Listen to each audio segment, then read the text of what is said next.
Bonjour tout le monde, merci d'être présent aujourd'hui. On est heureux de vous voir en si grand nombre, autant en présence qu'en virtuel.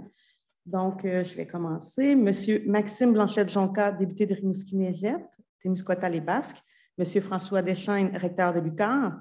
Monsieur Renaud Audet, directeur général de la Caisse des Jardins de Rimouski. Mesdames, Messieurs, bonjour. J'ai le plaisir de vous souhaiter la bienvenue à cet événement de lancement de la chaire en éducation à l'environnement et au développement durable de l'UQAR Desjardins. Mon nom est Anne-Sophie Lebel, je suis directrice du service des communications à l'UQAR et je serai votre maître de cérémonie aujourd'hui. Nous débuterons tout d'abord avec un mot du directeur de l'UQAR, M. François Deschaines, suivra M. Renaud Audet, représentant de Desjardins et directeur général de la Caisse des Jardins de Rimouski. J'en profite également pour saluer des représentants des Caisses Desjardins de Négette et Métis-Ouest, ainsi que de Viger et Villeray qui sont avec nous aujourd'hui en virtuel. Puis Mme Geneviève Thériault, professeure à l'unité départementale des sciences de l'éducation de l'UQAR au campus de Rimouski et titulaire de la chaire, prendra la parole. Comme je le disais, l'événement d'aujourd'hui se déroule en présence, mais également en virtuel. Donc, pour les personnes à distance, je vous invite à fermer vos micros et caméras. À la fin de la présentation de Mme Thériault, elle pourra répondre à vos questions et vous pourrez les réactiver et utiliser la fonction main levée afin que je puisse vous donner la parole. Pour les personnes présentes, toujours lors de la période de questions, nous vous invitons à utiliser les micros installés dans chaque allée. Après la période de questions, il y aura prise de photos officielle, puis entrevue individuelle avec les médias. J'invite donc sans plus tarder le recteur de l'UQAR, M. François Deschaines, à nous dire quelques mots.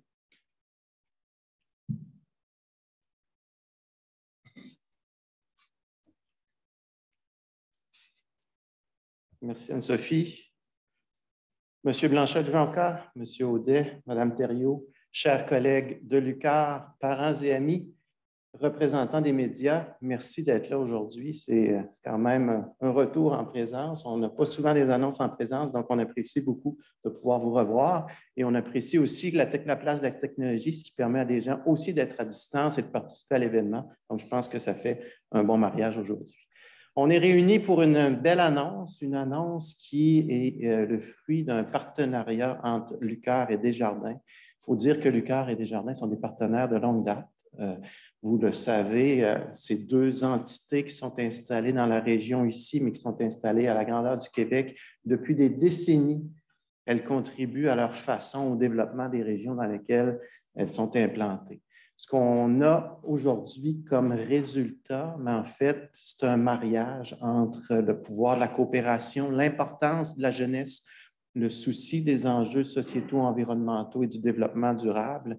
Et on cherchait un petit peu ensemble comment faire un mariage réussi. Et l'éducation a été un point de jonction merveilleux pour unir toutes ces caractéristiques. Donc, généralement, on pense à l'université, on se dit comment initier un projet de collaboration de la sorte et on a le réflexe de la recherche. Souvent, vous avez entendu parler, là, récemment d'ailleurs, il y a eu encore l'annonce, l'UQAR au Canada se distingue en recherche au cours des 10 dernières années, a fini 9 fois dans le top 3 des universités dans sa catégorie en recherche. Et souvent, on se dit, c'est une porte d'entrée. On trouve un projet et ensemble, avec le partenaire du milieu, on élabore ce projet-là.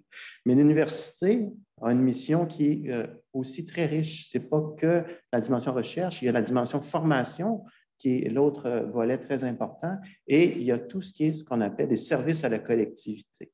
Donc, ce qui est annoncé aujourd'hui, la chaire de recherche en environnement et développement, en éducation, l'environnement et développement durable, dans le fond, vous pouvez voir ça comme le mariage de ces trois grandes missions-là, formation, recherche, services à la collectivité.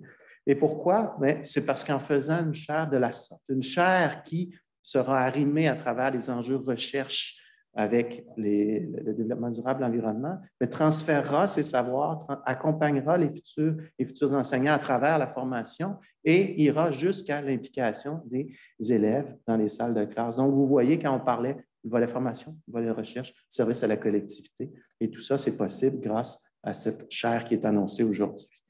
Donc, ce qu'il faut bien savoir, c'est que, ultimement, cette chaire sera très bénéfique pour Geneviève, ses travaux de recherche, sa formation, ses collègues aussi qui travaillent avec elle, pour l'UQAR, pour Desjardins, mais ultimement, je pense que ce qu'il faut retenir, c'est toute cette trajectoire-là autour de l'environnement, du développement durable qu'on essaie de transmettre le plus tôt possible chez les jeunes et à travers aussi leurs enseignants, leurs enseignantes. Donc, vous voyez que le projet d'aujourd'hui aura des retombées à court terme pour les gens qui y travaillent, mais ce qu'on souhaite, c'est que ce soit une vision sur du moyen et long terme. On est devant vous aujourd'hui. Monsieur Audet et moi, on en parlait la semaine dernière, mais évidemment, ça ne s'improvise pas, un projet comme ça. Il y a plusieurs mois de travail avant de se présenter devant vous. Et donc, je pense que ça vaut la peine aujourd'hui de souligner qu'il y a des personnes qui ne sont pas là, qui étaient nos prédécesseurs, Jean-Pierre Ouellette. Il y avait aussi Martin Desrosiers de la Caisse, Michel Aymon, l'ancien président. Je pense qu'il faut souligner l'apport de ces gens-là qui ont travaillé avec Geneviève à créer cette étincelle-là et qui, par la suite, ont amené des travaux et qui nous permettent d'être devant vous aujourd'hui.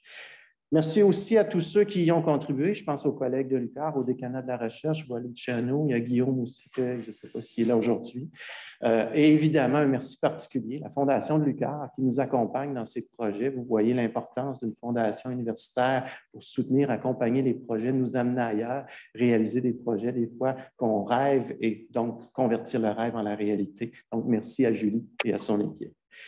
En terminant, évidemment, je pense qu'un immense merci, M. Audet, à la Caisse Desjardins de Rimouski. Sans qui, sans vous, sans la Caisse, tout ce qu'on annonce aujourd'hui ne serait pas possible. Donc, vous contribuez, je pense, à un pas important pour plusieurs générations à travers les travaux que vous allez soutenir. Merci beaucoup. Merci d'être là encore une fois.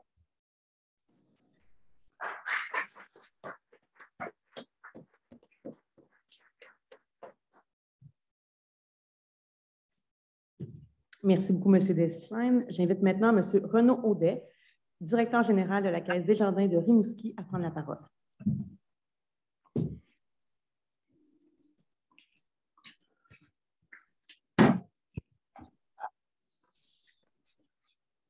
Les notes ayant resté là, je peux les utiliser. Bonjour à toutes et à tous. Étant directeur général de la Caisse de Rimouski depuis peu, c'est avec joie que j'apprenais justement la participation financière de Desjardins à la création de la chaire de recherche en éducation à l'environnement et au développement durable de l'UQAR et de Desjardins. Je vais vous faire une confidence. J'ai encore beaucoup à apprendre en matière de développement durable. Et selon moi, je ne suis pas le seul dans cette situation ici présent. Est-ce que je veux faire mieux pour l'environnement? Oui, bien sûr. Comme 82% des Québécois, mais aussi, vous savez comme moi, que changer des habitudes et des mentalités, ce n'est pas facile. Et plus on vieillit, plus ça prend des efforts. Alors, quand l'UQAR a approché Desjardins pour contribuer à la création d'une chaire à la recherche en éducation et l'environnement au développement durable, c'est sûr que nous avons dit oui. Ça correspond parfaitement à nos priorités. Non seulement nous appuyons une initiative qui contribue au développement durable de notre collectivité, mais en plus, nous poursuivons notre engagement envers la jeunesse. En offrant notre appui à la chaire de recherche, nous permettons aux enfants et aux adolescents d'acquérir des connaissances et les compétences dont ils ont besoin pour faire des choix et poser des actions concrètes au quotidien. Et ça, chers parents et membres de la communauté éducative, vous savez ce que ça veut dire. Vous n'avez pas fini d'entendre parler de développement durable et d'éducation des jeunes aux enjeux environnementaux. Et vous savez quoi? Je nous le souhaite pour notre bénéfice actuel et futur à toutes et à tous. Merci de votre attention.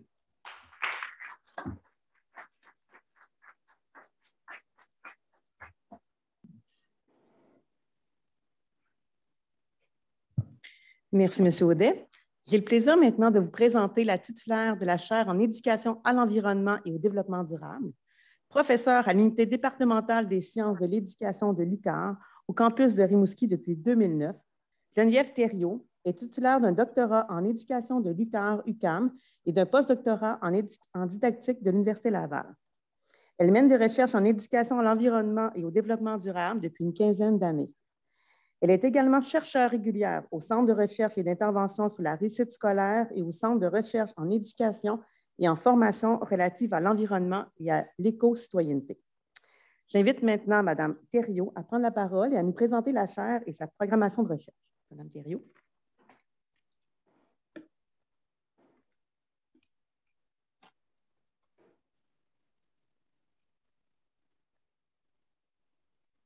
Bonjour à toutes, à tous. Donc, il me fait très plaisir de vous présenter les grandes lignes de cette nouvelle chaire de recherche en éducation à l'environnement et au développement durable.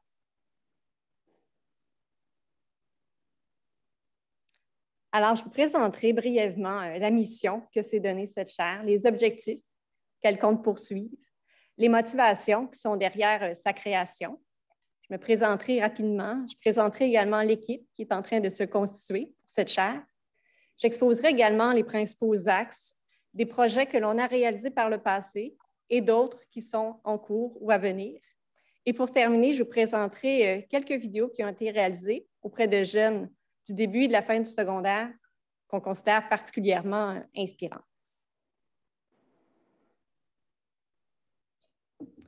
Petite citation de l'anthropologue américaine Margaret Mead pour débuter. Elle nous dit « Ne doutez jamais qu'un petit groupe de citoyens engagés et réfléchis puisse changer le monde. En réalité, c'est toujours ce qui s'est passé. » Un peu d'inspiration pour débuter. Maintenant, je vous présente le logo pour cette nouvelle chaire et un peu les symboliques qui sont derrière. Donc, on voit bien sûr un arbre avec ses racines, une référence à la mer, au domaine maritime, mais aussi à travers les branches, on peut voir se profiler des silhouettes, peut-être des jeunes qui, par la participation aux activités dans lesquelles on veut les engager, bien, vont pouvoir s'émanciper, se développer. D'abord, concernant la mission que s'est donnée cette chaire de recherche, bien, premièrement, on souhaite développer le pouvoir d'action des jeunes en particulier, contribuer au développement d'une société qui est plus soucieuse, plus engagée, plus préoccupée par les questions environnementales et liées au développement durable. Puis on souhaite également bâtir des liens forts entre le milieu de la recherche et le milieu scolaire en vue de favoriser l'action citoyenne.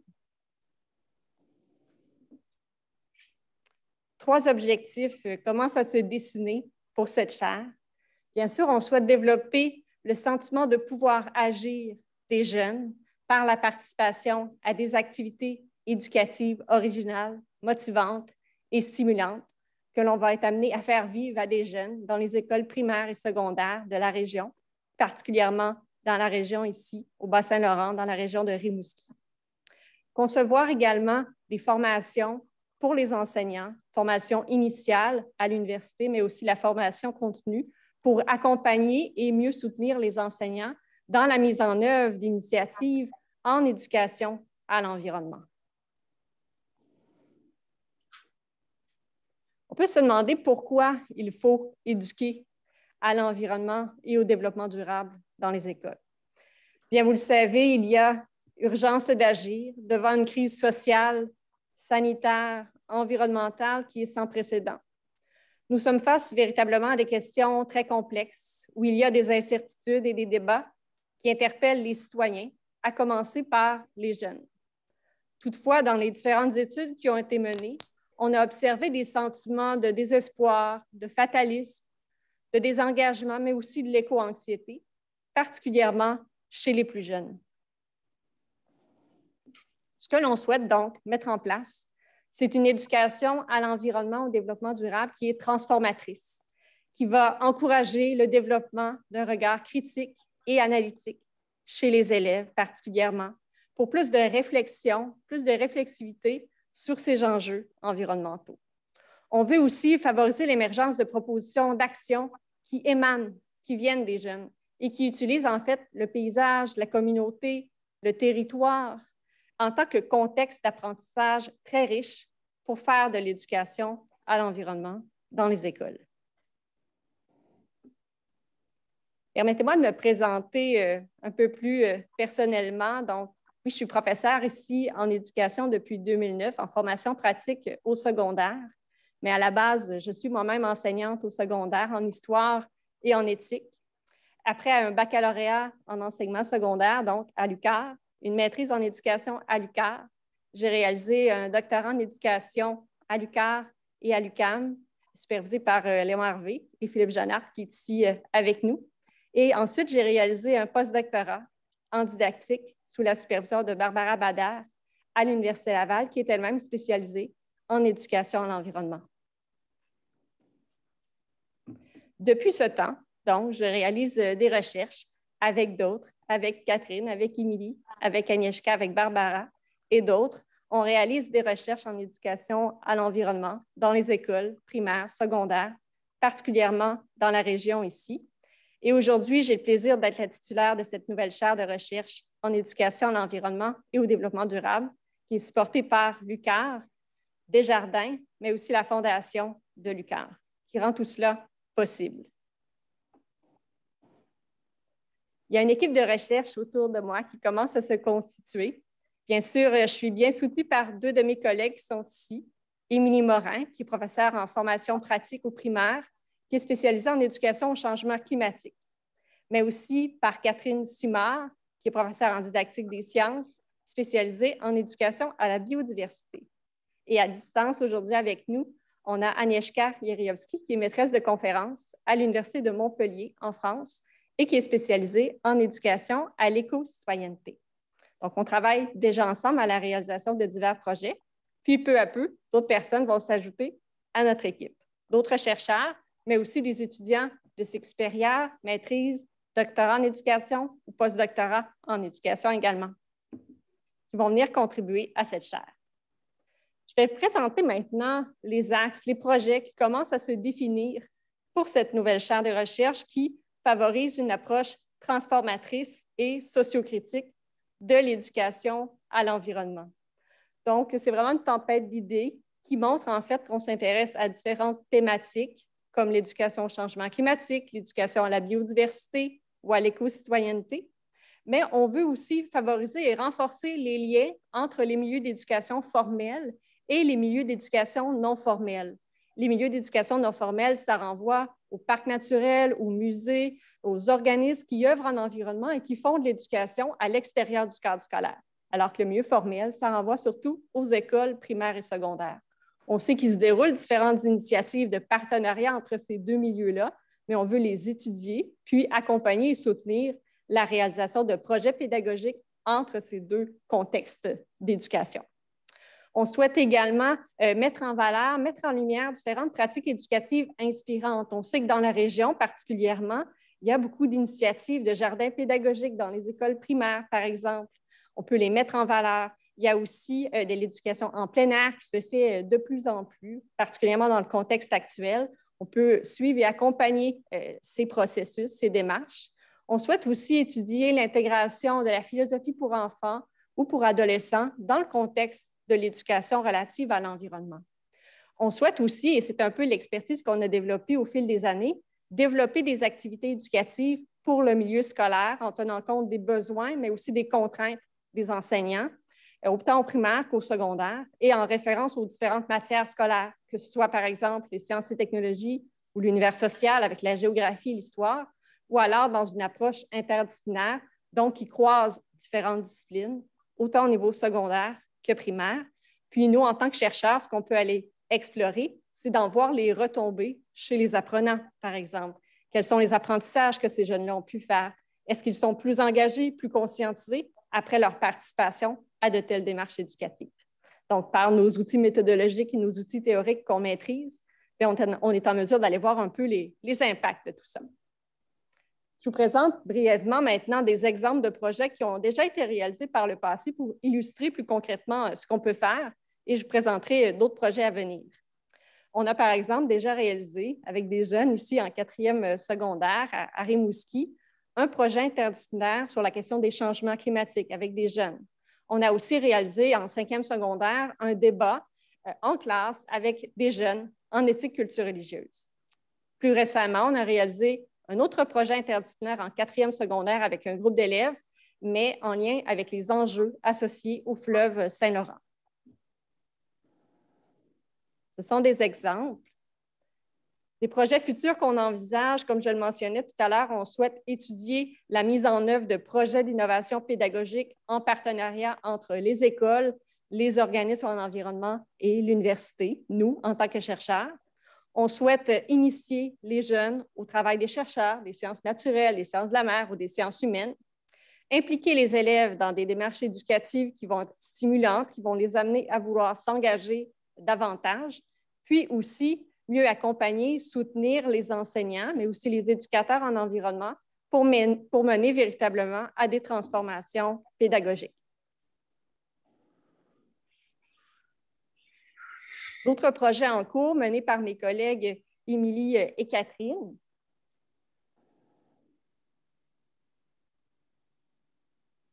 Émilie, de son côté, réalise un projet qui porte sur l'alimentation en lien avec le Saint-Laurent, un autre avec la protection des rivières, deux études également sur les changements climatiques et les pratiques enseignantes autour de l'éducation au changement climatique. Ma collègue Catherine Simard, elle, a développé une trousse pédagogique qui vise à renforcer la culture maritime des jeunes en lien aussi avec la biodiversité, une trousse qui s'intitule « Mont-Saint-Laurent, vue du fleuve ». Donc, ce sont des projets en cours qui pourront être réalisés, puis on en a d'autres aussi à venir.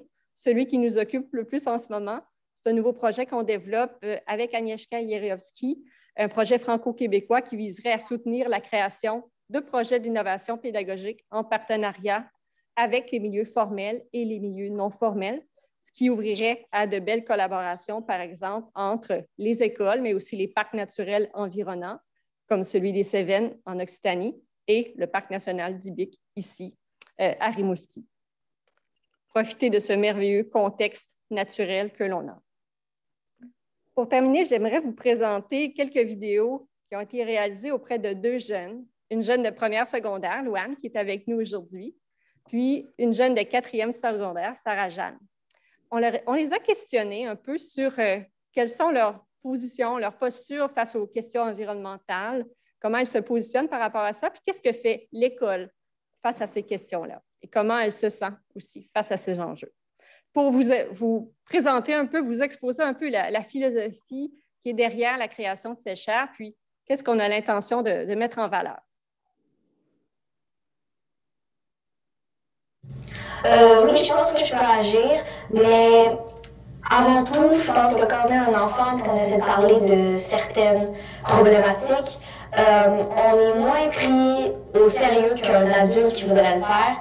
Même quand on a 20, 25 ans, on est moins pris au sérieux parce qu'on a moins d'expérience. Mais je pense que c'est pas nécessairement l'expérience, mais plus la maturité qu'on devrait prendre en compte parce que, évidemment, l'âge est une barrière. Puis, je pense que je peux agir, mais il faudrait que je réussisse, il faudrait que tout le monde réussisse à passer par-dessus cette barrière-là, puis qu'on écoute autant les enfants de 6 ans que les personnes de 40 ans. Donc, considérer la voix des jeunes, les écouter, entendre ce qu'ils ont à dire, pour nous, c'est fort important.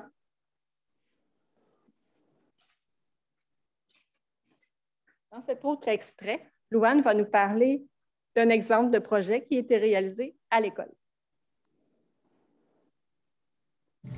Je pense que l'école pourrait essayer d'un peu plus nous sensibiliser. Évidemment, il nous faut faire des projets, mais par exemple, cette année, j'ai fait un projet, mais on a beaucoup gaspillé de carton, de papier, de colle, on a pété des ciseaux des fois parce que les cartons étaient trop. Fait que c'est vraiment, on faisait un projet sur le gaspillage, puis on a fini par gaspiller plein de matériaux qui auraient pu être réutilisés, mais que le monde jetait à la poubelle, littéralement, au lieu d'aller à la récupération, par exemple. Donc, je pense que l'école pourrait plus nous sensibiliser, puis nous faire écouter plus, par exemple, de documentaires, inviter des gens, nous faire lire des livres, et un peu nous désensibiliser à comme, parler en public, puis à réussir à parler face aux autres, parce qu'ils nous stressent beaucoup, par exemple, avec les exposés orales, etc., au lieu de faire, par exemple, des tables rondes où tout le monde a le même temps de parole, etc. Louane qui a plein de belles propositions éducatives pour nous. Déjà, les solutions sont là.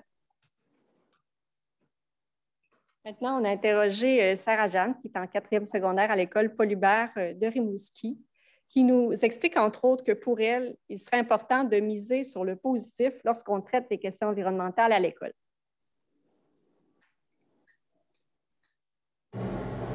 d'en parler positivement. Je pense qu'on est tanné de voir des images de tortues qui s'étranglent avec du plastique. Je pense qu'avec ce qui nous arrive en ce moment, avec la COVID, avec justement les changements climatiques, on est tanné des images négatives. Puis de parler des solutions, avant tout, ça peut être une démarche intéressante pour justement faire en sorte que les gens s'impliquent plus. Miser sur le positif. Sarah-Jeanne nous parle également de l'importance de miser sur les solutions plutôt que sur les problèmes quand on traite d'enjeux environnementaux. Lorsqu'on discute de l'environnement à l'école ou ailleurs, c'est certain qu'il y a toujours un côté négatif qui ressort, surtout que je pense que ça vient de l'anxiété que tout le monde a un peu par rapport à ce sujet-là, parce qu'on sait qu'il y en a beaucoup à faire. Donc, ça ressort, mais qu'est-ce que je trouve beau, c'est qu'il y a souvent des solutions qui ressortent, des actions à l'étranger ou plus localement, qu'on souligne ces actions-là en classe ou à la maison ou à l'école. Puis, je trouve ça beau de voir qu'on a un plus grand regard vers l'extérieur qu'avant, qu'on est capable de sortir de ce carcan de l'anxiété-là pour trouver des solutions ensemble. Un autre discours très inspirant de cette jeune qu'on devrait écouter. Puis le mandat qu'on se donne, nous, en tant que responsables de cette nouvelle chaire, c'est de porter la voix des jeunes jusqu'aux adultes, mais également aux décideurs.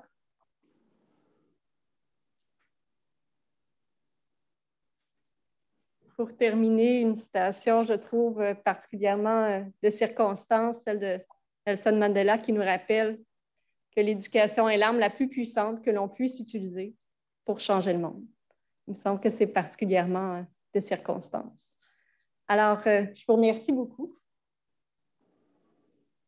de votre attention et puis on sera disponible pour répondre à vos questions. Moi, je tiens à remercier également Lucar, toutes les personnes que M. Deschênes a nommées tout à l'heure, Desjardins, la Fondation de Lucar également. Alors, merci à toutes de votre écoute et à tous.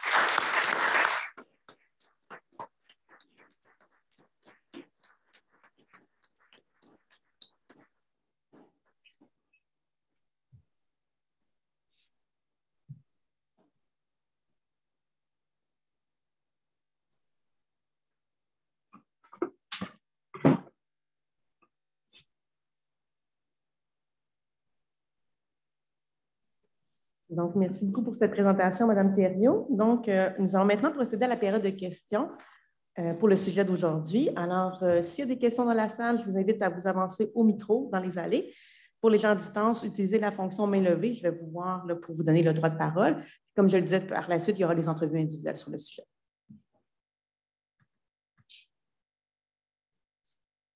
Bonjour, Daniel Leduc de Radio-Canada. Ma question pour Mme Thériault, vous avez évoqué Nelson Mandela, vous avez évoqué la nécessité d'encourager un regard critique chez les jeunes, vous avez parlé d'une crise sociale, sanitaire, environnementale. Quel est concrètement le but de cette nouvelle chaire de recherche?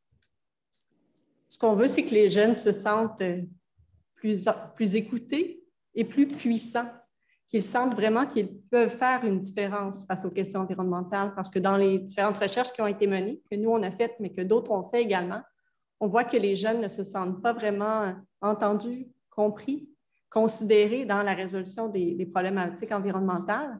Donc, nous, ce qu'on propose, c'est de réaliser des activités éducatives, ce qu'on appelle aussi des situations d'enseignement-apprentissage, en collaboration avec le milieu scolaire, les enseignants, et de les réaliser en classe ensuite, avec ces jeunes, avec les enseignants, puis de tenter de voir si effectivement, à la suite de la participation à ces activités-là, si la puissance d'agir des jeunes ou le pouvoir d'action des jeunes est renforcé, mais aussi aller voir à travers ça quelles sont les connaissances que les élèves ont acquis à travers la participation à ces activités-là, quelles sont aussi les compétences qu'ils ont développées quand on travaille de manière intéressante, de manière pertinente autour d'enjeux environnementaux locaux, comme on l'a fait souvent par le passé, quand on s'intéresse à des phénomènes qui se déroulent tout près de nous, que ce soit par exemple l'érosion, les enjeux associés au fleuve Saint-Laurent, au transport maritime ou associés plus largement au changement climatique ou à la biodiversité. On veut que les jeunes soient plus conscients, plus éveillés par rapport à ces questions-là, qu'elles soient traitées de manière pertinente à l'école, puis de tenter d'en voir, au moyen des outils méthodologiques qu'on a en tant que chercheur, quelles sont les retombées, quels sont les effets chez les jeunes, la participation à ces activités-là qu'on a développées pour le milieu scolaire. Comme deuxième question, c'est une question un peu difficile, là, je vais vous la mettre en contexte. On vit une époque un peu étrange de fake news, de complots. Oui. Aux États-Unis, on a un grand débat sur l'éducation au racisme, par exemple, et c'est très, très politique. Alors, lorsque vous présentez votre chaire, on sent un côté peut-être un peu militant. Alors, est-ce que le but de votre chaire de recherche, c'est de former de futurs militants sur des idéaux de gauche, environnementaux, ces choses-là? Bonne question. Moi, je ne savais pas évident. Ce n'est pas l'objectif premier de former des jeunes activistes. On ne veut pas que tous les jeunes soient des activistes forcément. On veut surtout qu'ils se développent personnellement dans la réalisation des activités qu'on va leur proposer dans toutes les facettes de leur personne. Et on veut surtout qu'ils se sentent mieux, qu'ils se sentent bien lorsqu'on traite de ces questions-là, diminuer l'éco-anxiété dont on parlait tout à l'heure. Quand on connaît mieux le sujet, quand on l'approfondit, bien, ça fait tomber certaines barrières. Ça permet aussi d'éduquer aux médias, de développer le regard critique. Ça, c'est une compétence très importante qu'on va chercher à développer à travers les activités qu'on va proposer. Et ça constitue déjà un apprentissage fort important. Donc, ce ne sera pas forcément un activiste, tous des activistes, mais ce sera des jeunes plus compétents, plus cultivés, plus critiques, plus informés, plus avisés par rapport aux différents enjeux, aux différentes tensions, aux différents acteurs qui sont concernés par les différentes problématiques environnementales. Mais oui, à travers ça, ça peut peut-être mener à un peu plus d'activisme, de militantisme, mais pour d'autres, ça peut prendre vraiment une forme très différente, d'être plus réflexif, plus réfléchi, plus conscient, plus informé. Ce sera déjà vraiment un grand pas de franchi pour nous. Merci. Merci. Avant de passer à la question de Mme Poitras, j'ai oublié de mentionner pour les personnes qui sont à distance d'ouvrir vos caméras pour qu'elles puissent vous voir si vous avez des questions.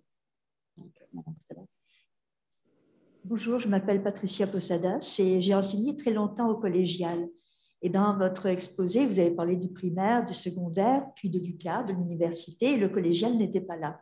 Et dans les dernières années où j'ai enseigné, les élèves, justement, parlaient du fait qu'on parlait d'environnement, il y avait des actions, même si ce n'est pas autant qu'on en voudrait au secondaire, au primaire, mais plus au collégial. Est-ce qu'à un moment donné, vous voyez une ouverture pour travailler aussi au collégial? Bien oui, tout à fait. Ce serait un souhait. On encadre déjà au cycle supérieur aussi des étudiants qui sont enseignants au niveau collégial. On le fait moins à la formation initiale en enseignement parce que plus naturellement, on enseigne tous au primaire ou au secondaire. On forme des futurs enseignants du primaire ou du secondaire ou de l'adaptation scolaire, mais pas au niveau collégial ici à l'UQAR. Mais oui, tout à fait, c'est un terreau très fertile. En plus, ce sont de jeunes adultes qui ont maintenant atteint la majorité, qui ont acquis des droits aussi. On avait déjà envisagé de le faire par le passé, mais cette chaire-là va être l'occasion d'intensifier notre rayon d'intervention. Non, on ne se limite pas au primaire et au secondaire. On veut aller, en fait, là où il y aura des besoins, de la demande et de l'intérêt pour qu'on soit là en soutien à la mise en œuvre de différents projets pédagogiques en lien avec l'environnement ou le développement durable. Mais moi, je pensais même peut-être à offrir des formations aux professeurs pour qu'ils intègrent la question environnementale à l'intérieur de leur cours, quelle que soit la matière enseignée. Oui, tout à fait. On a déposé un projet au ministère de l'Éducation à cet effet. On attend une réponse sous peu. Mais l'objectif, c'est effectivement d'intégrer dans les formations davantage les questions environnementales. Et puis, est-ce que je peux me permettre une deuxième question? Ma deuxième question est comment vous allez vous y prendre? Vous dites que vous voulez porter la voix des jeunes auprès des, comment vous avez écrit, des élus, des décideurs. Des décideurs, auprès des décideurs. Comment vous allez faire pour porter cette voix-là? Parce que je pense qu'une partie de l'éco-anxiété est liée au fait que, bien que conscient de ce qui se passe autour, on ne voit pas vraiment les actions qui peuvent nous apporter de l'espoir autour de nous. Comment vous allez procéder pour faire cette étape-là, puis justement pour donner de l'espoir aux jeunes? C'est une très bonne question. C'est le sujet d'intérêt d'ailleurs de la thèse d'Émilie Morin, qui est membre de cette chaire de recherche. Donc, vous pourriez en parler avec elle tout à l'heure. Mais en fait, ce n'est pas évident, c'est un défi. Nous, en tant que chercheurs, en fait, on doit diffuser les résultats de nos recherches, autant dans des publications scientifiques que dans des publications plus professionnelles qui s'adresseraient à des praticiens, donc particulièrement à des enseignants. Mais si on va aller dans d'autres sphères ou à d'autres échelles, je pense que ça va passer par les jeunes eux-mêmes. Puis on le voit en ce moment dans l'actualité que les jeunes se font entendre, puis à d'autres échelles et même sur le plan juridique. Donc, ça va se passer, je crois. J'espère. Merci beaucoup et félicitations. Merci beaucoup. Donc, je vais passer à une question maintenant à distance. Monsieur Maltais. Bonjour, ça va bien? Salut. Je suis à l'extérieur. Écoute, j'ai vu la nouvelle, puis je n'ai pas pu résister à l'envie d'y assister parce que c'est vraiment une excellente nouvelle. Et j'ai moi aussi été interpellé par la fin de ta présentation quand tu disais porter la voix des jeunes aux adultes et aux décideurs. Moi, j'ai quitté le cabinet du ministre Roberge récemment, puis je les ai informés que j'allais jouer vraisemblablement sur la question des changements climatiques parce que je veux donner un coup de main en sideshow sur ces enjeux-là. Fait que si vous avez besoin d'un coup de main pour atteindre cette cible-là, on pourra s'en parler, ça va me faire plaisir. C'est vraiment magnifique là, ce que tu es en train de faire. Merci beaucoup, M. Maltais. Il y a une question ici dans la salle.